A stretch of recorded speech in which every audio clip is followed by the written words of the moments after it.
we like had this tradition of like the other fights to like go get McDonald's like after the fight, and almost all the time it's like works out pretty well, and we're like, oh, sick! I love McDonald's. That's about all I need. This time I like ate McDonald's. I was like, dude, I'm getting old because I fucking feel like shit now. I was like, dude, I cannot eat this. This is terrible. Okay, let's start with this. What's the order at McDonald's? Because this may inform how I tell you what happens. Oh, yeah. The order process for this is, I'm asking for it. So I get a McDouble, McChicken, French medium fries, and it orders 10-piece chicken nuggets with it. And so do you know what that makes? What does that make? So it's a sandwich called the McGangbang. Where did you discover the McGangbang from, sir?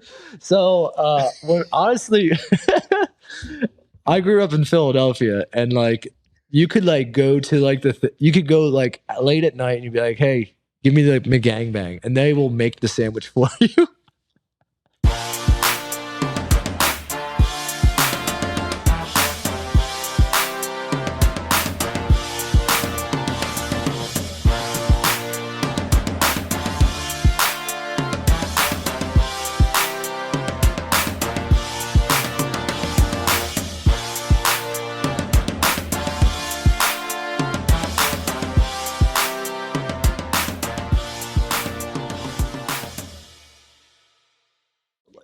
Hey, what is up, everybody? It is your friendly neighborhood BJJ podcaster, Rafa Sparza. I'm coming to you with another great installment of the Grappling Hour. This is live, I think. I'm going to look into that. This could, like, it's telling me it's to the people. So it is my hope. No, I don't want to see that. Sorry, everybody. I'll double check on it. Thank you. Of course, I'm going to, oh, hold on. Let me do a different camera angle right here. That, of course, is our guest, but let me introduce him properly, like a real host should. Perfect. All right. So you may understand this. We are gathered here today to get through this thing called a fight companion. Yes, we are watching. Our friend Fernando Padilla is fighting, so we're a few seconds behind. So we're going to take a mulligan on this fight, but coming up shortly, we're actually going to go more into real time. Now, when I was thinking, who do I want to do this with? Are we going to do one for Mexican Independence Day? The answer is obviously yes. I'm going to do one because Brown.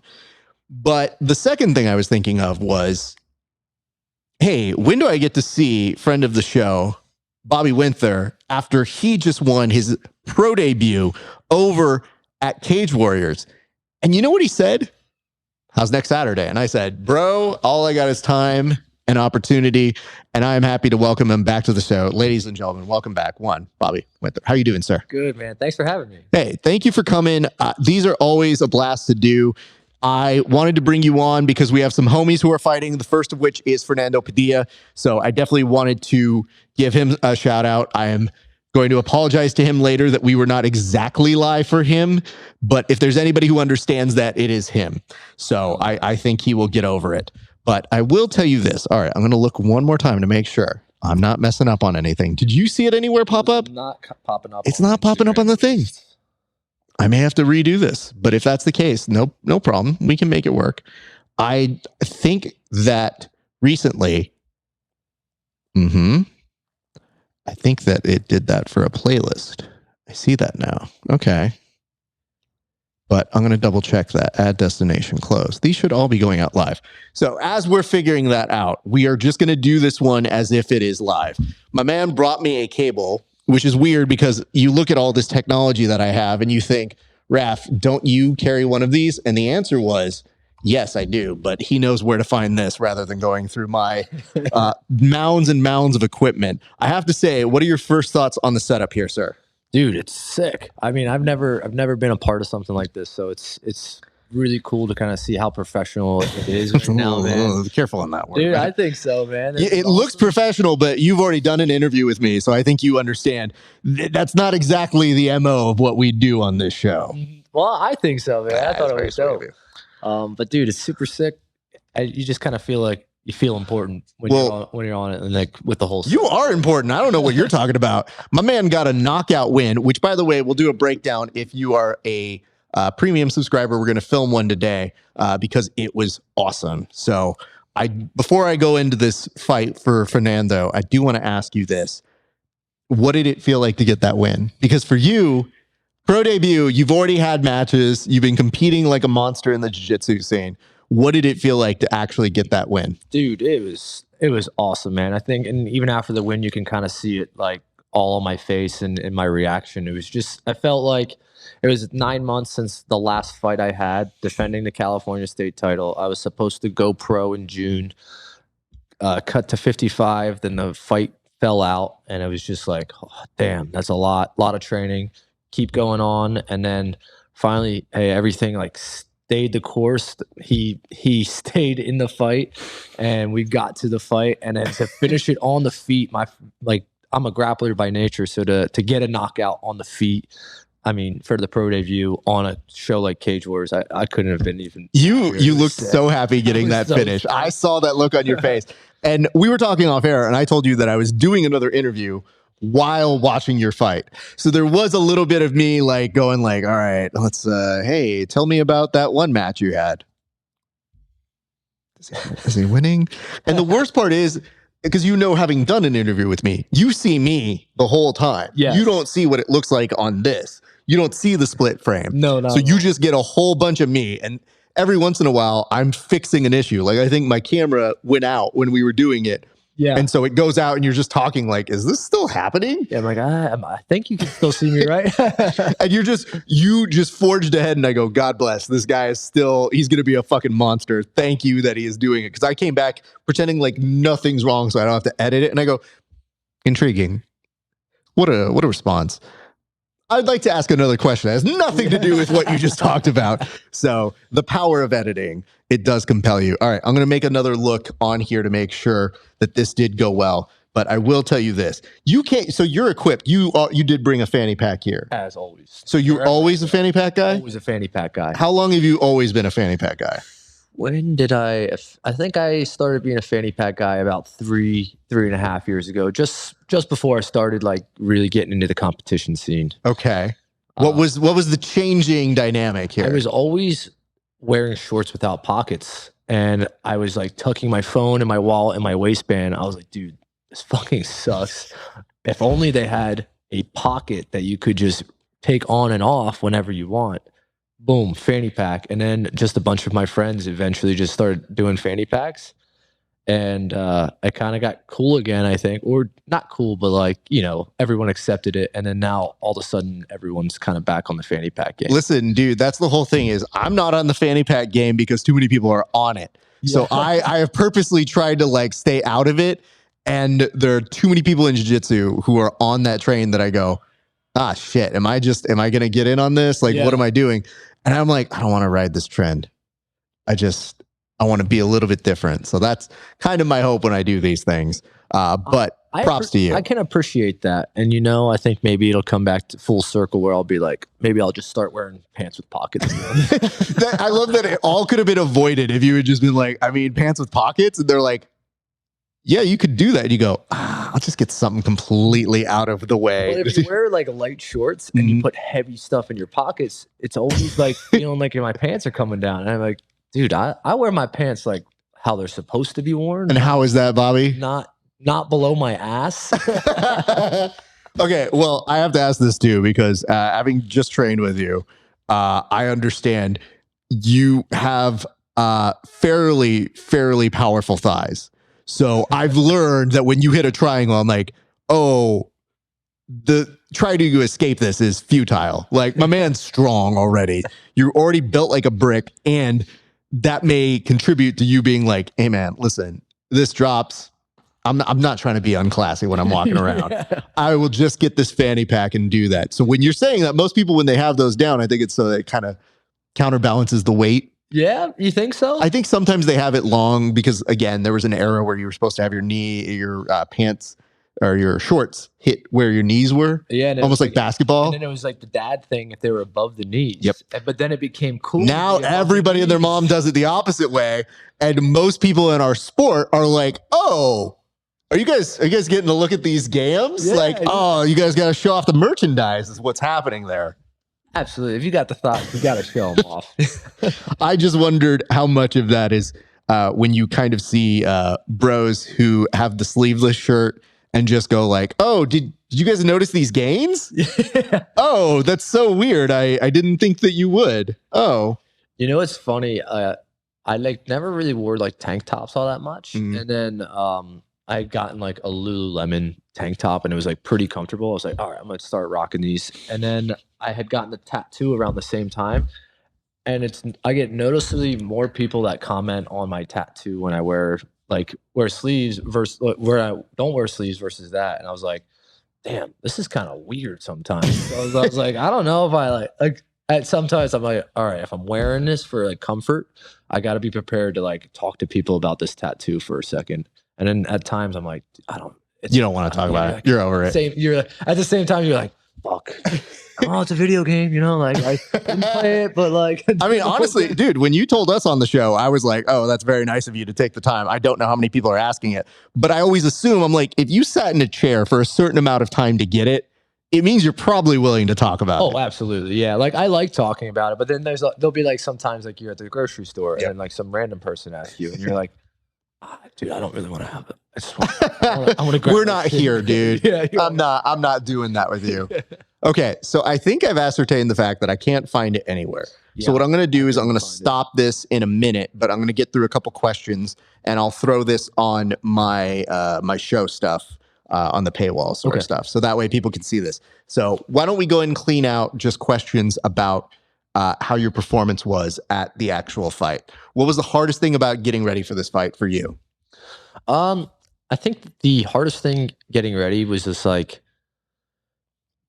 I think just kind of like, hey, is this fight's going to happen? Like, I just feel like I've had a lot of fights fall through and like, just, I'm always ready to fight, but like it's just happened so many times where like, I was thinking of all the reasons and like every day of like, all right, they're going to pull out because he's got this wrong with him, this wrong with him. Oh, they somehow got in a car accident this time. Oh shit. Like, and did that really happen? Somebody got into a car accident? No, but I was like, oh bro, I was like, you can't sit here and complain and be like, are these people getting into car accidents? Well, exactly. It's like none of the things people like had pulled out for are like bad thing. I mean, and it's just like, right. You never know though, but like, you never know. Like you could just be like, yeah, I'm injured. Like, not gonna do it. You're not checking up on them. Yeah. But like, also, I'm not gonna be the person to call them out. Like, no, you're not injured, or no, you're not this, or prove it. Yeah, exactly. You look like you're a bad guy if you start doing that shit. So it's like, I don't want to dip my toes in there. Hey, thanks for taking a fight. Thanks for letting me know. I appreciate it.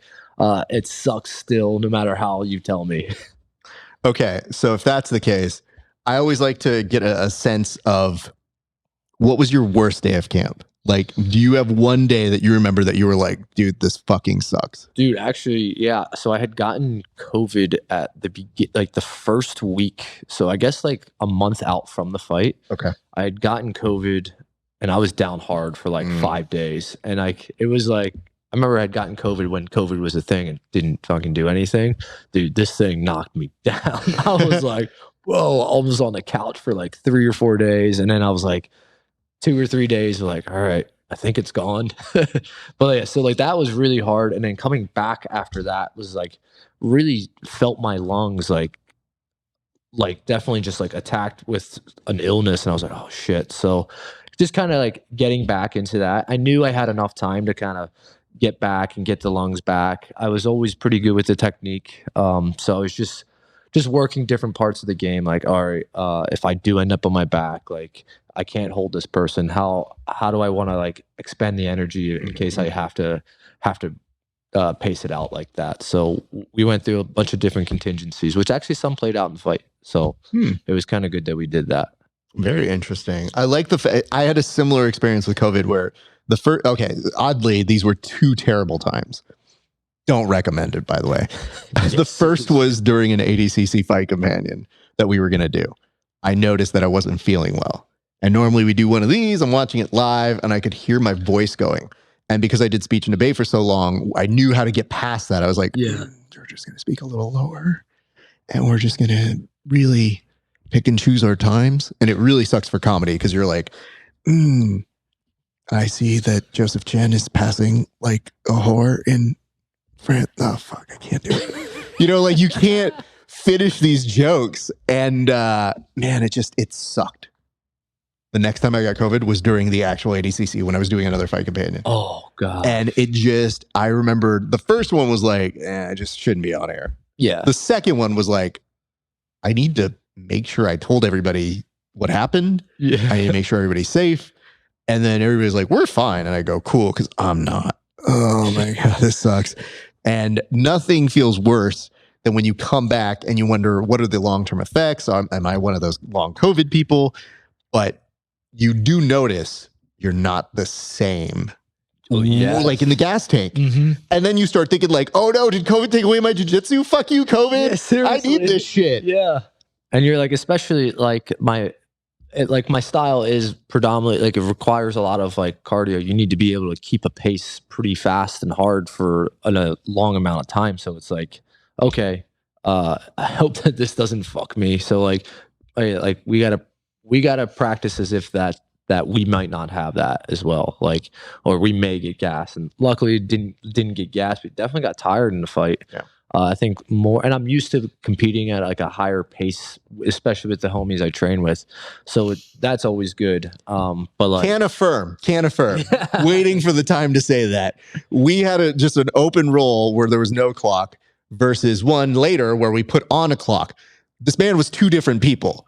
I felt like the one where we had an open clock was you rolling with kids, where I was like, oh, this is the nice version. Okay, great. We're doing stuff. As soon as we put on time, it felt like this man was getting ready for trials. And I was like, yo, I think he's trying to knock me out in the first round. Like, I don't know what I did to him. I don't know what I said. Granted, I did tell him he couldn't get one submission, and then he zeroes in and he's like, that's the one I'm going to get. I do want to say this, though. There was one submission I told him that I was going to go for. And then he said, oh, that's all I'm going to go for. Not true. it's true. I didn't go for it once. I didn't have a good What were you going to try? It was going to be the Boston Crab. Was there any moment where you were going to try and hit it? There was, after you tried to do it to me, I was like, fuck, I got to try to do it to you. I was like, that was too close. So the worst part was, and here's how you know, like, I didn't have a lot of wins from today, but like, I felt like the fact that I was setting it up and he had a moment of actual panic of, is he going to fucking do this? I was like, oh, fuck this. No. And he got out of it, to his credit, but like for a split second was not looking good for him. And I think the weird part to me is when those moments happen and he looks at you like, this motherfucker might do it. He told me he was going to do it. And I go, well, at least I was honest about that, dude. Hey, at least you shot the shot. I can always appreciate people that shoot their shot. It's awesome. But the reason why it's funny to me, the move was a Boston Crab. And I said that I was going to go for it. I did have an entry. It didn't happen. But then you start thinking like, oh, he's going to remember pretty soon that he needed to do that to me. And I saw him trying to set it up at one point. And I go, oh, he doesn't understand. He can get me with 1,000 different moves. He's not getting me with this. Like under zero circumstances will I get caught with this move. I feel you 100% of like, you're like, you can do any move you want, but that one. Like, and I'm legitimately thinking like, dude, I know my fate now. I know you're going to catch a whole bunch of these moves. I'm okay with that. Like, that's fine. You catching this one move, unacceptable. It's just like, you know, and the worst part is because I have grown up a pro wrestling fan, I know the way to get out of most of these moves. So I'm like, even if he's close, I think I've gotten out. Yeah, I think I know how to do it. And I'm like just so not well versed in what pro wrestling. I'm like, fuck, this is when you showed me some of the stuff, I was like, I honestly need to learn some of this shit. That would be fucking awesome. Well, that was originally how a certain companion of yours that was potentially going to come didn't make it out today. Just not saying names, but when this gentleman with a championship belt from a certain prestigious organization for combat jiu-jitsu, I won't say which one.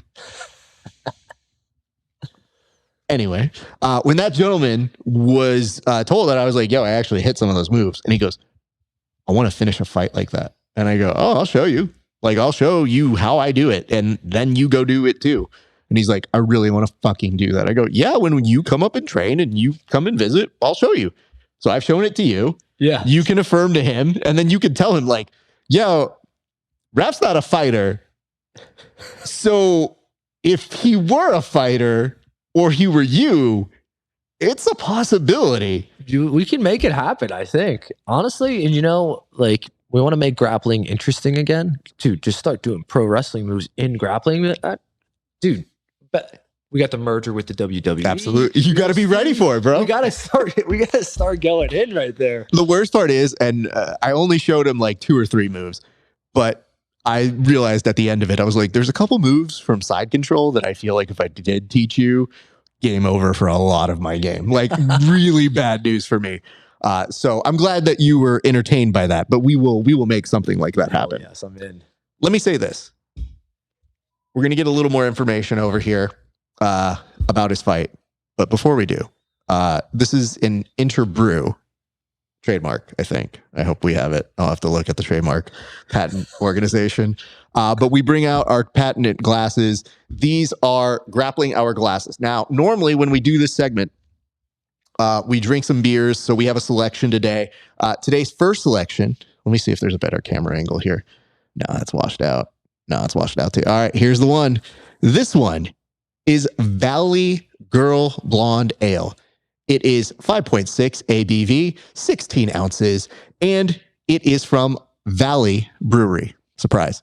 AKA 818 Brewing out here in Canoga Park. So I thought we would start by doing this, sir. We do have a few rules. First and foremost, we always give toasts to those who get finishes within regulation. Oh, yeah. So when we're watching the tonight's fight companion sort of stuff, we will be doing toast, and we usually do them to that camera or for you, that camera. That is sick. I like that. But you do realize there is somebody here at this table who got a finish.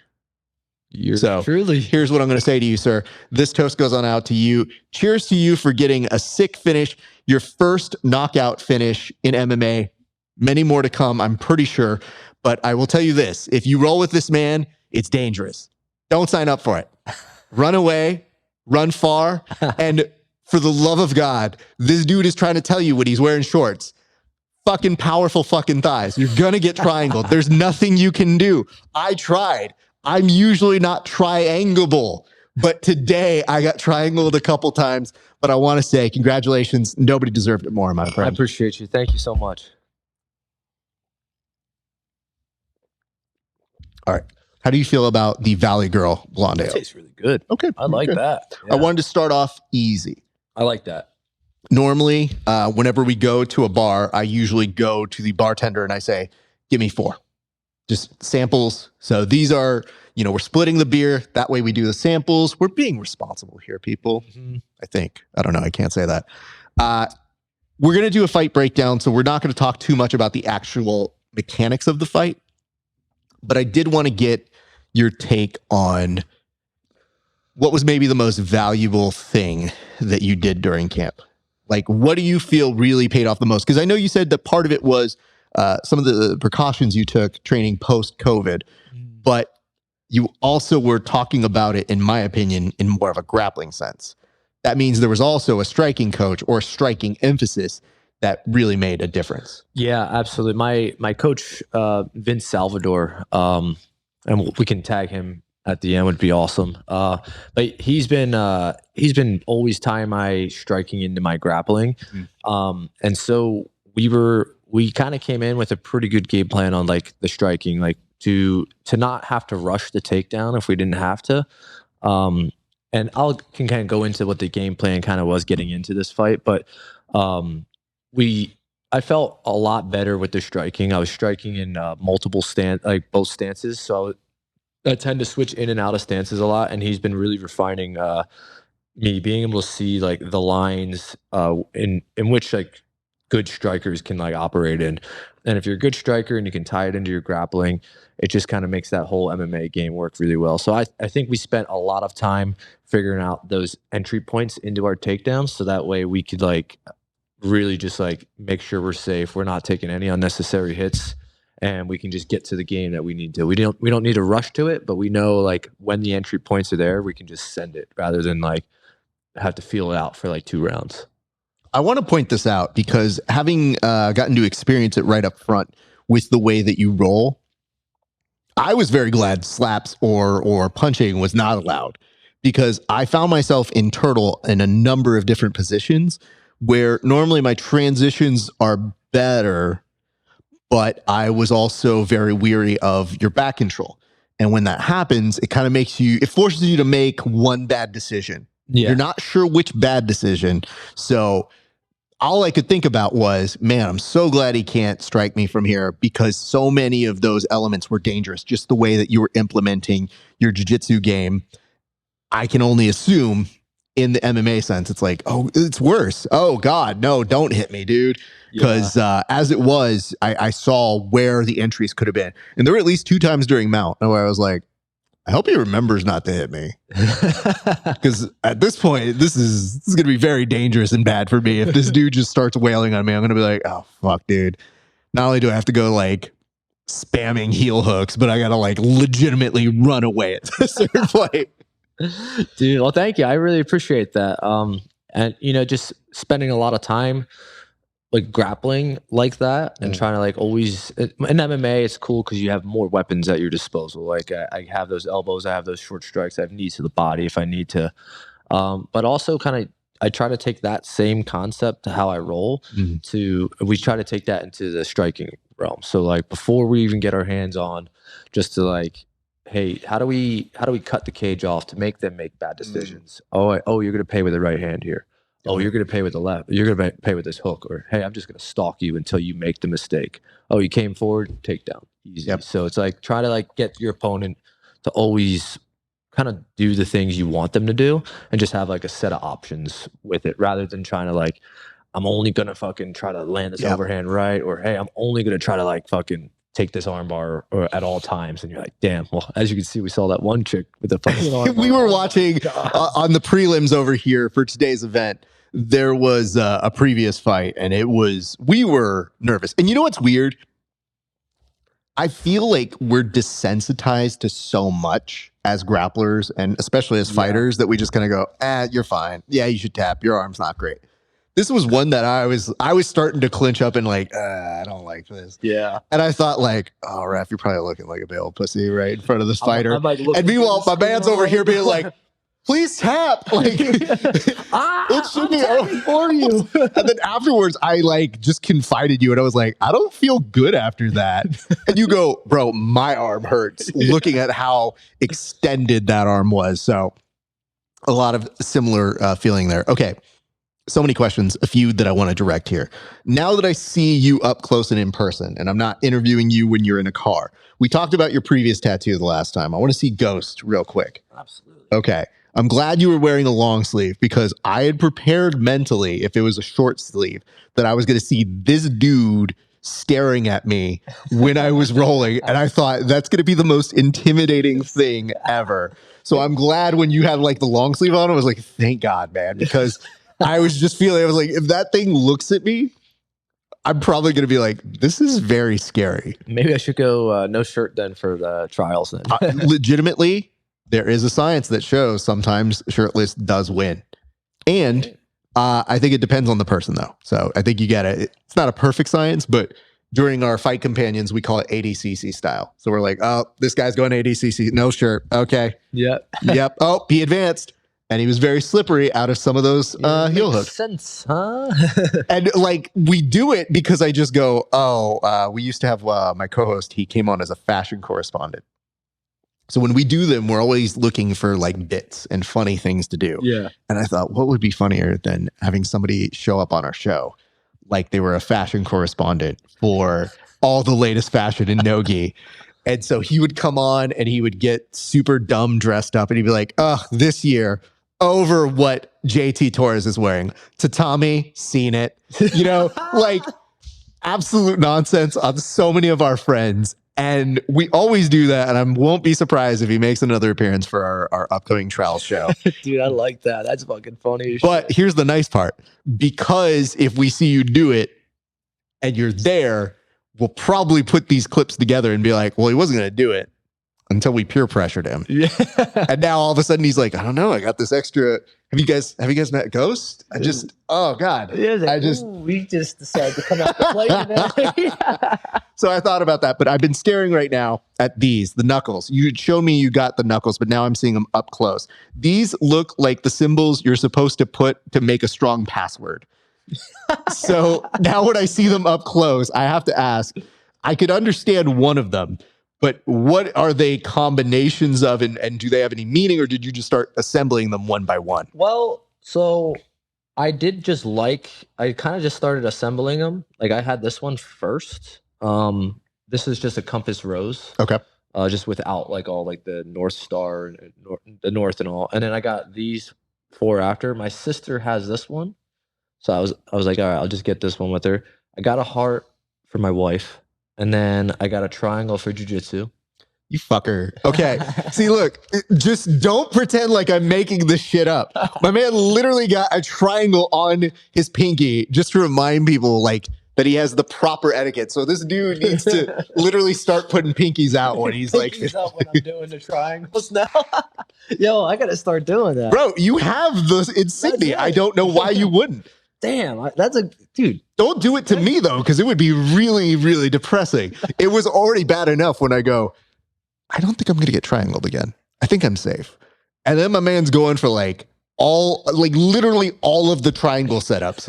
And I was like, I think I know 4 of these. Okay, great. Yeah, I was like, damn, but you defended all of them, bro. They were sick. Not all of them, but a number of them. It could have been a much worse day. The spread in which I threw out versus what I landed, it's an impressive defensive spread. Yeah, okay. I mean, again, he was being very nice. Like, if this dude and I saw each other against the mat, because that happens. Sometimes friends go against each other. You know what? Now that I'm thinking about it, you're my fucking weight class. Oh, shit, bro. Oh, fuck off, dude. Are you doing West Coast trials? Nah, I don't think so. No. Hopefully I'm not. Hopefully I win the East Coast There we trials, go. but See, that's the right attitude. I can't tell you how many athletes come in with the, well, I got trials over there and trials there because, you know, I'm probably not going to win. And I go, bro, I'll start going in like yeah, that, I'm bro? like, but I think they do it so that they know statistically it's difficult. And I think that part I can understand from a logistics standpoint. Yeah, like I got to plan out to like, hey, if this one doesn't work, awesome. But like, it is about, I think like those like small, like, I guess self-affirmation things. Like, Yeah. I am going to win. Hey, odds are you're not going to win. Here's why Absolutely. it upsets me. You're not in my age bracket, so I'm good here. But you know what happens real quick as you get older? They start collapsing age brackets. So I don't think I'm seeing you at an 80cc. I think I'm seeing you if we both do an IBJJF. They're like, Raph, nobody signed up in your division. But your friend Bobby's in this one. I'm going to go, no, no. Have you seen his tattoo? It's a ghost. It's terrifying. So I've learned to do this, but yeah. So when you're doing it, which group do you go in on the 80cc? Which weight class is it? I'm doing 77 kilo. So Okay. I did. So that's about what I fight at for MMA. And it was going to be same day weigh-ins, and then they just fucking made them the day before, which makes it way easier to get into that weight class for me. So that's why this works out really well for us. So we can actually like drink a beer, have some pizza. Well, you were telling me, you were like, okay, I was going to save this for later in the day or the interview, but we will cut this at some point. My man over here, I sent a note because we had talked about doing something like this, right? Yeah. Mhm. And I famously like to put it out there for people and say like, hey, when you're ready, if you want, do this, it's all good. But I also understand after you fight, the first thing you don't want to do is do an interview in person and drive up for 2.5 hours. But he's like, yeah, we'll make it happen. I was like, great. Leave him alone. Let him go live his life. Monday, 2 days later, my man comes and says, how about this weekend? And I thought to myself, he just fought. A week after he fought, he's making the time for me. I'm going to make the time for him by getting some good beers, getting some good food.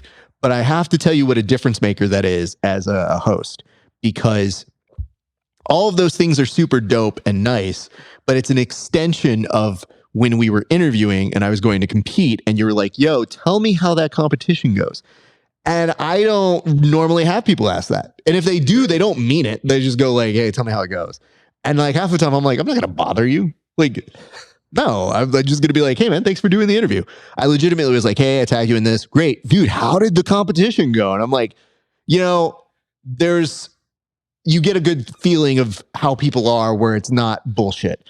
And when you're asking those questions, it's not anything intended on being a bad marketing scheme. It's not you being like, I'm just doing this to be nice. It's legitimately just how you react to things. And it makes you as a host go like, you know what? I want to spend time with that dude. I want to roll with that dude and then grab pizza with him and then watch fights and be dope and do dope shit, because that's not everybody. Dude, well, I appreciate it because I mean, it is. I try to be real as much as I'm dipping my toe into the game of MMA and Jiu-Jitsu, and like sometimes a lot of things can be a facade and stuff. I don't want to lose that realness, and because I do care. Like it's like, especially when I meet a new friend, I'm like, and you're about to compete, you do something I love to. I'm trying to do for a living. I'm like, yo, that's sick. Like, fucking let me know how it goes. Like anyone that knows me and they're like, yeah, dude, I'm about to compete. I'll be like, dude, if I can make it, I'll try to be there. Like, it's awesome. Like the day after my fight, one of my guys was having one of my homies was having a point kickboxing tournament.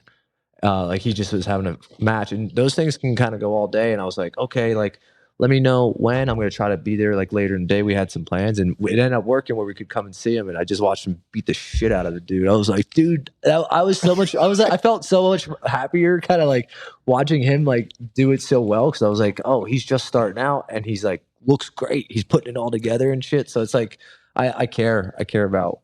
So it's not like a no.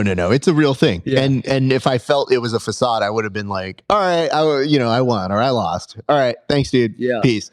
But as we're shooting it back and forth, you're just like, dude, that's awesome. That's so cool. Oh man. And then I think the worst thing that you were saying in the interview was you were like, hey, yeah, no, man, that's totally cool. We'll drill some wrestling. And I was like, I don't know how much that's going to work for me. I think it's more beneficial for me to work my way out of shit with you, because if we had gone to the option of just doing wrestling only during our rounds, I don't know that I'm coming up on top of those, but I do find more benefit on being like, ooh, I got a frame here. Ooh, I got to move here. Yeah. And then the moments where I could find my space out, I was like, great. He's going to be relentless on his pressure, which is essentially giving me a vibe of not competing against you, but the same kind of simulation of this is the pressure you need to be ready for. Absolutely, yeah. Like I definitely would use the same exact tactics like for that. Okay. We need to do something here for a second, because I am going to fill us back up, and we'll probably put a close to this in a few minutes, and then we'll go to this. So I have deduced that most people cannot see this, I think. Double check for you. You can double check on your side, but I feel very strongly that they are not able to see. Yeah, my wife said she's like the live stream didn't come up yet. Yeah, that's crazy. I don't know why it hasn't done that.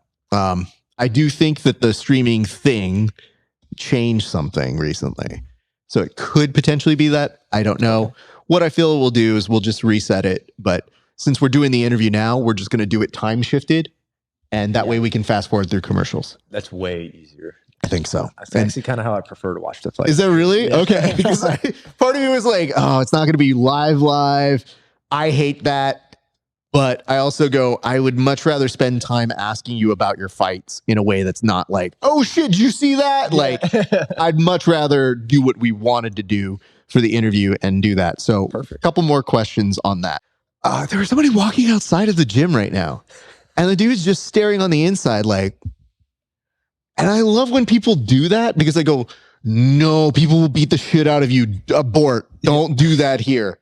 Especially if you get some like the crazy motherfuckers and like that do MMA and like jiu-jitsu that are like, why'd you get mad at him? You're like, he looked at me wrong. And you're like, man, fighting is the only thing you could do. Like, you're lucky you're there. Yeah, I always in the back of my mind think to myself, and we were just talking about a friend today where I'm like, I'm glad he's on our side, because you can't make assumptions. When you walk into a gym, you don't know who knows what and who's good at what. So true. You look like a wonderfully reputable young man, but they don't know you just want to fight. That was the question I wanted to come back to, and we will do that. If you want to finish where you had, as I ask you this question, watch how this happens, okay? I want you to see what's happening here, okay? Some high quality pouring here. It's going to be high quality pouring, but you're going to notice I'm asking you a question right now. You looked gassed at the end of that fight. I wanted to know exactly how gassed you were, because I was looking at you and I wasn't worried, like, oh, he's not going to win. I was just like, my man's blown up right now. Yeah. So what happened that blew you up in your opinion? You know, we were kind of grappling at a pretty high pace, and I kind of didn't. I don't think I expected him to want to wrestle as much as he tried to there. Although I don't think he got any of the better of the wrestling exchanges. Yeah. So I think a lot of a mixture of that, the adrenaline from kind of just like being in the cage and whatnot, like a little bit of that dump going on, but that was a high pace. We were definitely grappling pretty hard, and at the end of it, I was definitely tired. Like you can kind of see, I was like, all right, focus on the breathing. We got a minute. Yeah. Let's get back to it. And then I was like coming out for the second round, and I was like, hands are heavy, so let's just kind of stick on the jab and like let's get a little bit on there. And when he like walked right into my right hand, and I was like, dude, that was the cleanest that punch has ever been landed. The reason why I laughed is that, and the reason why I'm asking this is not a normal question I ask to people, especially when they're right in front of me. But the reason why I asked it is because I got really mad after you went from being super gassed to looking normal. Like that 1 minute break was you being like, whew, whew, and I go, damn, my man's breathing hard. Okay. I mean, he's a tank. This should be fine. You came back in. And I go, he's fine? Holy shit, dude. Like, credit to your team, your recovery. Thank you. But I just looked at that and I go, I wish I had that superpower. Most of the time when I'm tired, it's just like, bro. I think at one point today, I think when we were rolling, I think at one point you had instructed me to try something from XGuard, and I was doing it. And you were like, yeah, if you do this, you get a sweep. And you're like, yeah, this is so good. I'm like, I'm rolling against you right now, sir. I don't want to celebrate because I haven't fully swept you yet. So, like there's nothing really to celebrate. It's all theoretical. Yeah. And then you're like, yeah, it's happening. And I go, but he's still up. The shit sucks, dude. And then as that happens, we did it for maybe 2 minutes, maybe a minute 30. Maybe I'm even being generous. But at the end of it, I go, oh, my legs are spent. All right.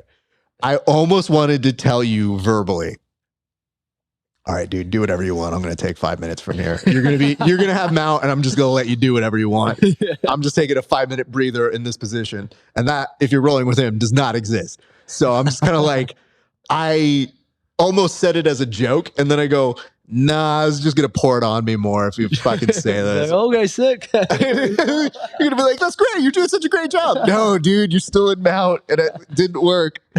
So, all right. This is a local friend of the show. This is Tarantula Brewing. My apologies. Tarantula Brewing. It is Liquid Candy Hazy IPA. I love these people. This is always a home run. Sir, hell please. Yes. A cheers to you again. Welcome. Cheers. Thank you. Yeah, that's good. This is always top notch for us. I was just say this is a good ass beer. This is like like if you ever look at positioning of beers, this is why it's the 2 spot. The 2 spot is one where you're like, all right, good start, take it up a notch. Yeah. So I'm very happy about that. Dude, how much are alcohols in this hazy? Are you trying to figure out how drunk you're getting, or no? Yeah, right. Should I feel bad about how much no. This one is. Let me see here. I guess because I want to know how you warm it up. Like yeah, getting into that. So the first one was 5.7, right? Uh-huh. This one is 7.5. Gotcha. So the nice part is, especially when you're not doing the full can, you kind of are getting like a good taste of it. So it's not nothing, but it's half the fucking yeah. And thing. I kind of like doing that half beer, like kind of sharing. Yeah, and that's the whole purpose of this segment. Like when you go and you get the taste samplers, it's maybe a little more of a fraction of this, but they're done usually in those segments on those days a little bit more. How do I say it? Rapidly. Like those beers tend to be a little bit more like go. Yeah. So that's part of what we end up doing on that side. All right. I asked you about being blown up. I asked you about coming off of that. I asked you how it felt. I wanted to know, what did you do to celebrate? Because I know the next day you went to go see the homie for the PKB. Yeah. But there seemed to be some time with the wife, and I was very excited to see you guys got into concert as well. Yeah. So what do you guys do as a team once you celebrate? So it's sometimes it's kind of funny. Like we like had this tradition of like the other fights to like go get McDonald's like after the fight, and almost all the time it's like works out pretty well, and we're like, oh, sick. I love McDonald's. That's about all I need. This time I like ate McDonald's. I was like, dude, I'm getting old because I fucking feel like shit now. I was like, dude, I cannot eat this. This is terrible. Okay, let's start with this. What's the order at McDonald's? Because this may inform how I tell you what happens. Oh yeah, the order process for this is I'm asking for it. So I get a McDouble, McChicken, French medium fries, and it orders 10-piece chicken nuggets with it. And so do you know what that makes? What does that make? So it's a sandwich called the McGangbang. Where did you discover the McGangbang from, sir? So honestly, I grew up in Philadelphia, and like you could like go to like you could go like late at night and you'd be like, hey, give me the McGangbang, and they will make the sandwich for you. Oh, I'm so sorry. I don't. Okay, this is when you know regionally things may be different. Yeah. I've never asked for a McGangbang. And second of all, the fact that you can tell these people are being underpaid, this is the shit you get when you get these workers that are like, I don't know, man, order what you want. I want a McGangbang. I know what you want, sir. I'll get that right for you. Yeah, like, holy fuck, dude. Only stoners who are working for minimum wage will come up with this idea. How long have you been getting the McGangbang for, sir? Dude, it's fucking 10 years now, probably. And this is a whole tradition that you do post fight. We would get it, and I'd be like, it's awesome. Like ever since I would fight, because I would be cutting, I'd be like, all right, let's just kind of get McDonald's. That'd be usually like the only thing that's open that late at night. So I'd be like, all right, because I'm hungry, let's get something. And so we started doing that like 2.5 years ago. It was like after the fights, because that's when I started fighting. And we were like, oh, sick, this is gonna be a sick tradition. And now I'm like, I felt like shit all day Saturday. I was like Sunday, I'm like, dude, I'm just not used to eating this shit anymore. And so I should ask this. Do you have all of the McGangbang yourself, or is that split between you and the wife? Myself, absolutely. And how is she participating in this? Because I've seen her. She's not a big person. She's not getting that one. No. Okay. Yeah, that's too much. First of all, was concerned. I don't want your wife getting McGangbanged, okay? Second of all, me neither, bro. And second of all, like, does she know that's the name that it goes by? She's like, yes, of course. I want my husband to get the McGangbang, as one does after a fight. She grew up in Hawaii, and I gotta ask her. I can't remember if she knew about it before I introduced it, but I'm pretty sure she knew it. And like everyone kind of has like their own like style and how they do it. So like how I grew up with it, it would be like McChicken, McDouble, fries in the middle, and Big Mac sauce is kind of like how you make this fucking concoction. Okay, hold on. Now I have specifics. Because I guess the weird thing I'm thinking about is this shows the difference between pro athlete and host. The way you said it before you combined it all into one is I go, oh, that sounds like a regular order for me. Yeah. So I was like, I don't know what's special about this. And then you mentioned, oh no, it comes together like Voltron in the end. Yes. So how many pieces of bread go into that? So it depends on your preference here. Like how hungry are you? If you want to add the bun, the extra bun on it, awesome. But usually I'll take the top bun off of, let's say it's the McDouble, and the bottom bun off of the McChicken. Okay. So that way I just only have one bun on each side there. And then go ahead, put the fries on one end, or put the fries in the middle, put your sauce there. I like to use ketchup instead of Big Mac sauce, but that's just kind of my preference. And then right there, you got a McGangbang. You could easily put chicken nuggets in that thing if you wanted to do. You could do. Oh, the chicken nuggets are on the side. I ordered it on the side because I was a little fatty. Oh, so that doesn't go in the McGangbang? No, that's generally just a side order. Okay, thank God, because I love the chicken nuggets. I couldn't feasibly figure out how the nuggets aren't spilling out. So I was like, where is that happening? Okay. You want to know something wild? When I get my orders, like I usually do, because the value, you got to get your value. McDouble, no pickle. Fuck a pickle. Don't need it. Yeah, I'm with you. I don't really want it. But do you also leave the pickle in when you order it, or do you order it with no pickle? I leave it in and take it off. That's what I do. Yeah. Because I just don't trust it. There's some part of me that thinks, am I being a dick for asking you to do something that's incredibly simple? And that's kind of where I am. And because I know my wife will eat the pickle. So she will. Okay. Yeah, so she'll eat the pickle, and it won't go to waste. Be honest with you, I'll eat a pickle outside of it. I just don't want it in the burger. I don't like pickles, so that's fine. I don't like the taste, but I'm with you. I feel you. I just feel separate the two. I don't need it. And high class people are always like, you put the pickle in the middle, and I go, no, I don't need that. Okay. When I do get that order, it sounds very similar, if you would, because what I do is they make it cost effective to put those two together. Because it's usually a 2 for $3.49 or something like that. And I go, well, I'm already ordering one. The way I'm going to justify this is I'm not going to have the bread on one of them on the half. Of course. Because that makes it healthier. Done. Figured that out. All right. So that's part one. Part two, the nuggets. I usually get 6-piece because cost effective. Nice. The 10-piece is where it starts to go a little bit up, but you got to order something else because it's also on the 2. You need to get the meal with that if you're gonna make it worthwhile. But the fries don't get eaten separately; they go into the sandwich. Well, you can't fit that many fries into the sandwich, but you put a couple placeholders. Yeah, I put enough in there to just kind of like make it almost like if you're gonna put like potato chips in like a sandwich. Sure. It would be like just more of a texture feel. But these now, you're saying these gourmet chefs over at McDonald's, when you ask for it, they make that happen themselves. Well, some people know. It depends. Like I think there was a time period where like people didn't know what the hell it was, and then like if you were coming in around like you were like some like 16-year-old kid coming in around like 12 a.m. and they were like, you're like, yo, give me the McGangbang. Like, we know what it is. All right, fine, we got you. But I don't think most people know. I don't ask for it now. It takes a special 12 a.m. unit where they come in for the night shift like, hey, get out of here. You don't want to see this. And they're like, what do you mean? It's like, you don't want to see the type of late night clientele we get here. It's a mix of everybody. Fighters, their wives, hooligans, people staring outside the window of gyms. You don't know what they're going to order. You don't want to see this, kid. It gets real dark out here. So that's why when you're telling me this, I go, Bobby, I don't care how much we geek out over the same jiu-jitsu going forward. I've never understood a guest more than I have in this moment.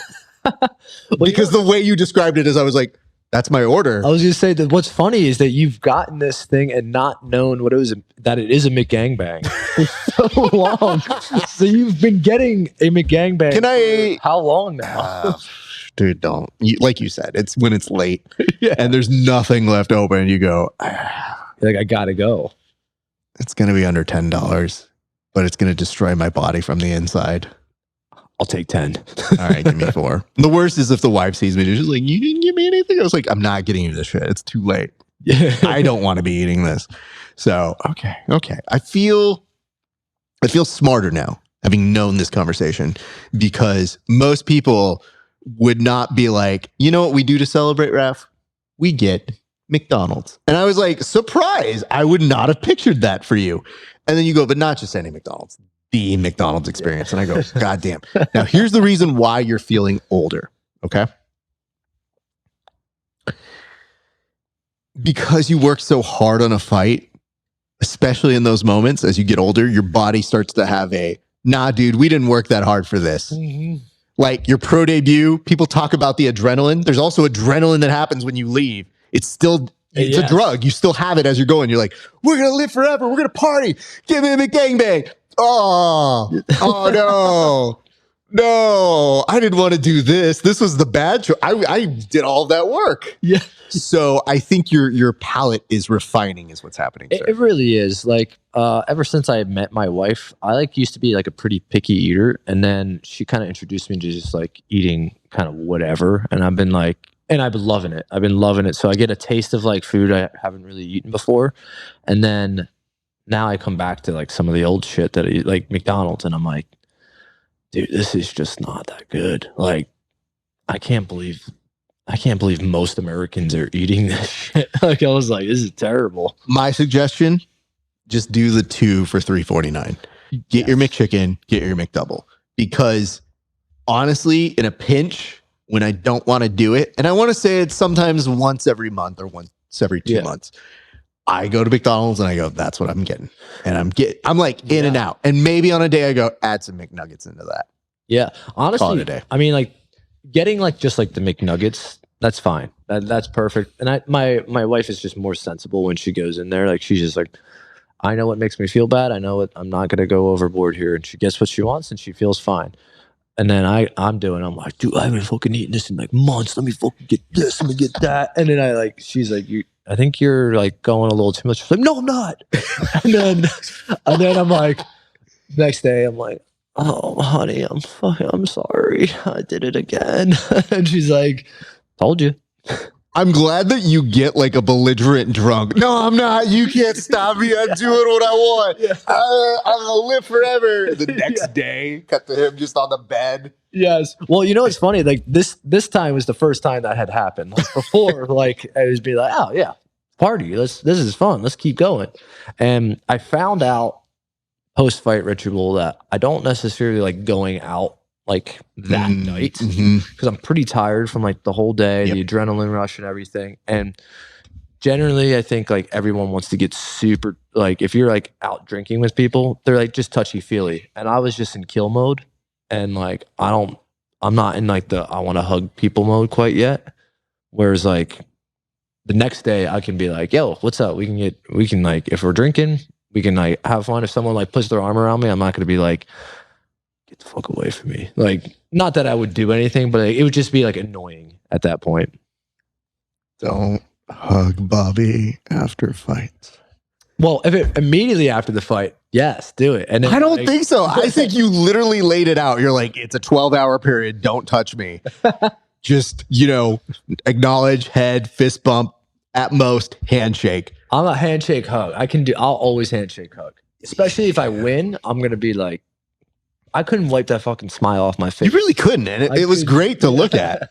And I think that was what I was telling the guests that when I was watching the fight and interviewing, I just go, you know what? He looks happy. And so when we were talking about off air, I don't know that you know Dan or he knows you, but he's a really good jiu-jitsu competitor. And he's been at ADCC a couple times. Sweetheart of a human being, Daniel Martinez. He's won combat jiu-jitsu. He's won the Ultimate Mat Warriors out here a couple times. Savage human being. Love him. But I just love the fact that I could tell him like, hey, I got a buddy fighting. And he's like, oh, I'm watching some fights too. And I'm like, great, good.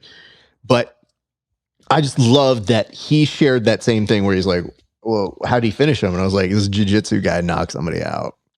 Loser. Couldn't finish with his triangle. Well, how embarrassing, And he's just like, dude, that's so sick. And I go, dude, I'm so happy for him, but he's happy. And it's hard to explain as somebody who only recently got to know you, but you do have this sense of like, you can feel other people's happiness where you go, oh, dude, look at him. And then your team's all super stoked for you. And there were great messages all around. So I saw all people giving you love.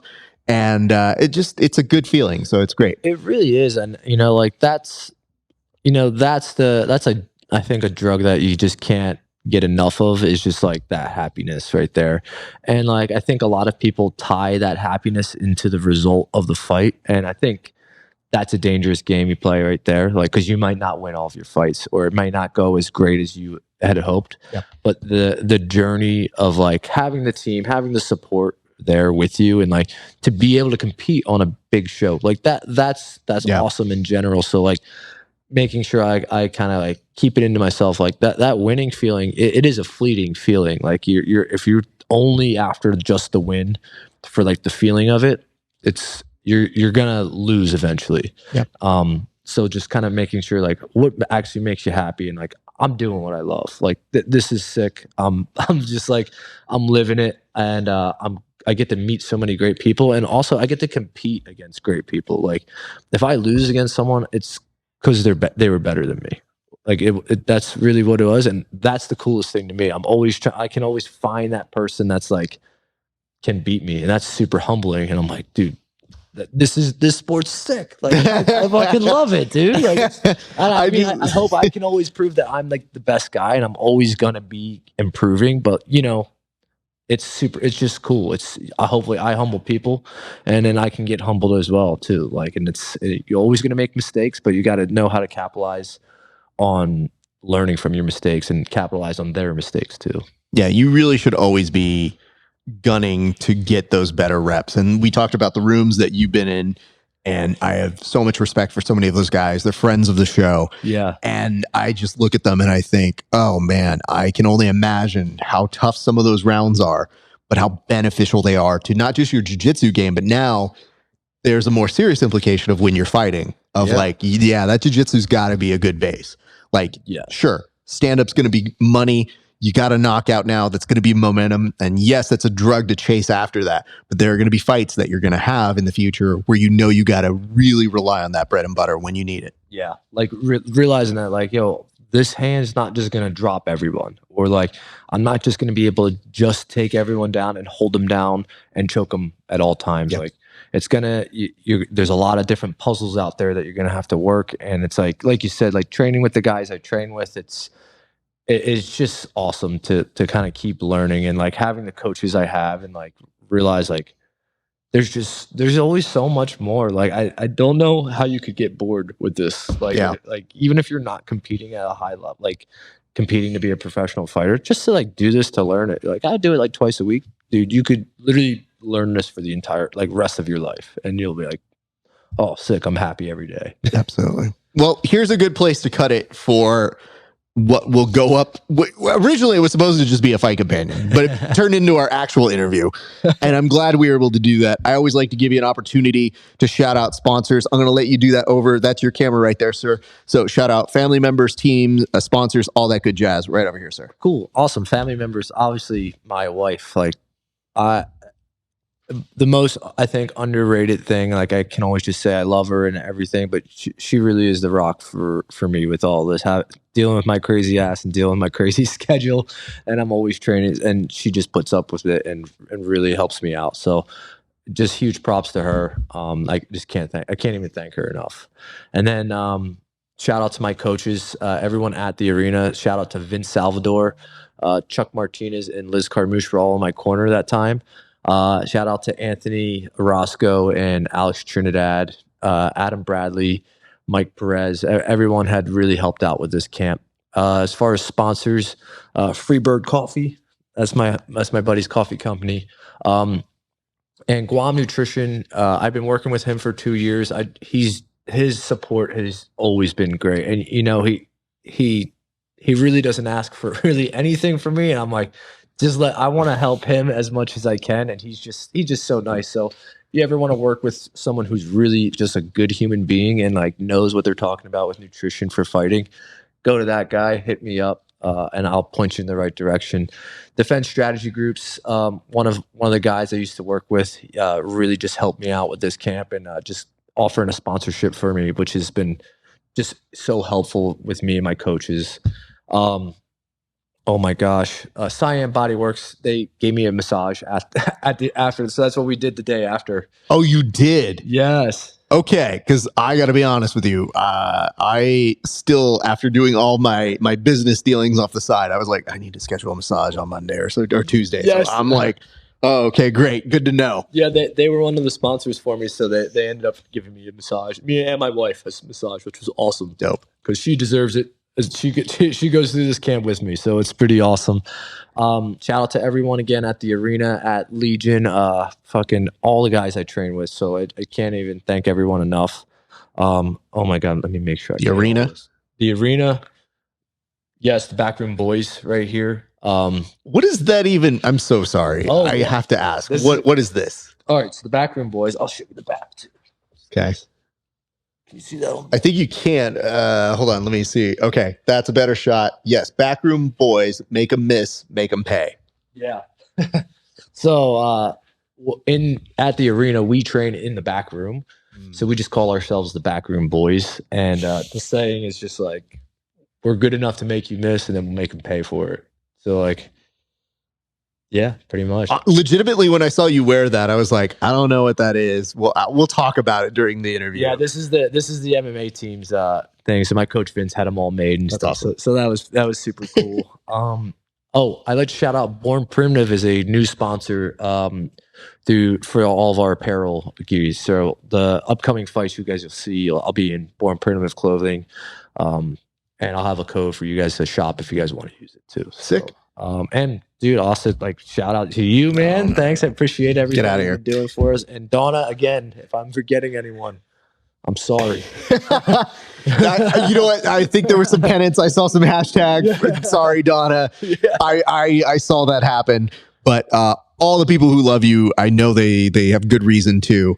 And, you know, we're still going to watch fights. But I did want to say this very clearly in your interview portion, which was happy for you, stoked for you, but incredibly humbled that you would come and make a day of it and really like immerse yourself in this world, which is, all right, when I do these, I like to train, I like to drink, I like to eat, I like to watch fights, and then I like to geek out over techniques. And we're going to do that in a second. So we'll do that coming up, but I can't thank you enough for making the trip, dude. You're a fucking gent, dude. I appreciate it, man. Thank you so much, man. Likewise to you as well. Well, all right. Let me close this portion up, and then we'll beer up. We'll water up as well. Absolutely. And I just want to say this. So over to my camera over this way. Hey, thank you guys so much for watching.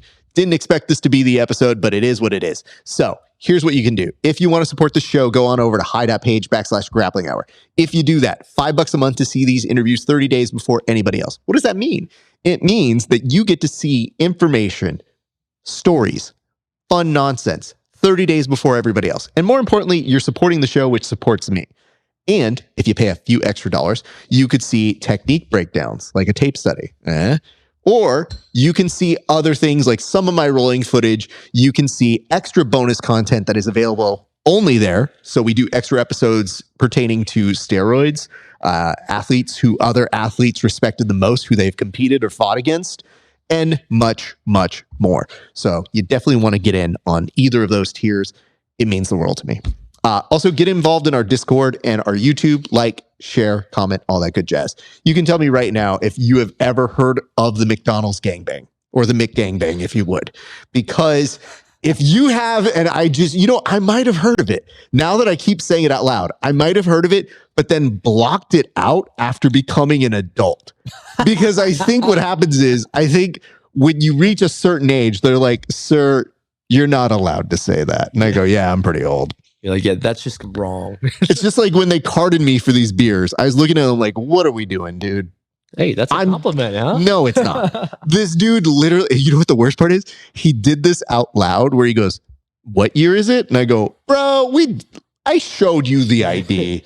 You're like, hey man, shut the fuck up. Look at this thing. Just like Masters 3. That's the division I'm in, bro. And he's like, I don't know what that is. I'm like, sounds like a you problem. Anyway, my appreciation to you guys for tuning in. Keep it locked here for more. It's been a great day for grappling. We'll see you back on the mats. Hell yes.